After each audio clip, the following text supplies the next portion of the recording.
Alright, g'day. I want to talk about, just a quick video, the world's worst guitarist. Type of guitarist. It's kind of a couple. If it was all of these things in one, you'd be the absolute worst. Firstly, blokes who love to leave a little comment but won't post their playing. That's coming from the insecurity. Worst kind? Not the Guitar Center blokes. They're fine. You know what though?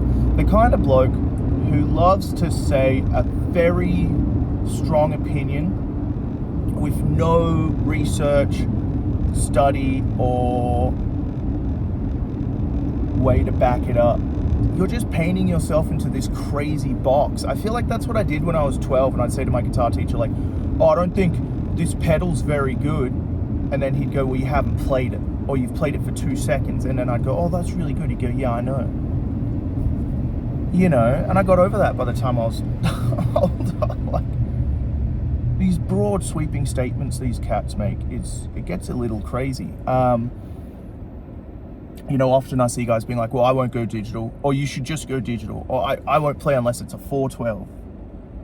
Man, in my line of work, which most people who comment aren't in, my job is to adapt and survive. I have to adapt to the musical situation. If I'm being paid to go direct with no amp, I'm going to go direct. If I'm being paid to go with an amp and monitors and no ears, I'll do that. And that's how it works. I do both, you know. I just do what I have to get through the gig.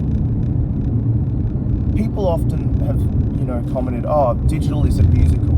Well, Ry Cooder did the first ever fully digitally recorded album, Bop to Your Drop. And it's a very musical album, and it has a great sound. And it's got some I Can't Win. Oh, that's a great tune. This is just to say, like, I get it. People have their opinions, but people act like their opinions are like all that is.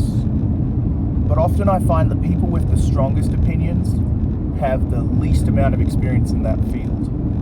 You know, if you're someone who's really like, if you're a session cat, you're a good player. You have to be. You know, but those guys are probably not worried about running direct. They don't care. There are session players who use in-ear monitors. I've seen it in person. But they're usually the guys who aren't going to sit there and be like, oh, I only use Marshall and I only do this.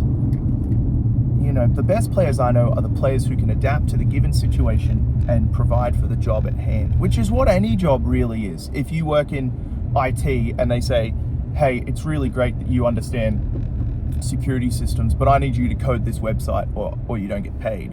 You code the website, you know what I mean? I just don't really get it sometimes. I mean, a lot of misinformed, understudied people giving very broad opinions about things they maybe don't understand. Anyway, the worst kind of guitarist, actually, realistically, is the bloke who complains and complains and complains about his playing and does nothing about it. Just practice. I don't know. Just get to work. I don't like the way my alternate picking is, so I'm working to figure out how to make it better. I don't like my time, so I sit down and play with some really cool records to try and play better. The whole thing is, you know, guitar is so varied. There are Mateus Mancuso, he plays direct. I don't even know if he owns an amp, you know what I mean? But he gets a great tone. He's a mind-blowing player. Oh my God, dude, that guy's lines are ridiculous. He has total fluency over every part of the guitar.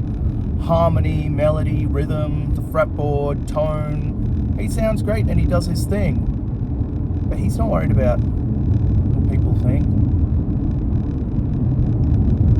So I don't know.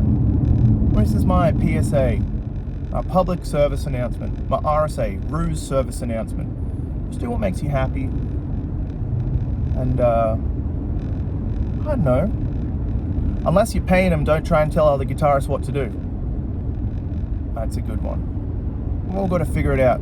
Playing music is a crazy, crazy, crazy thing. I'm very thankful to do it.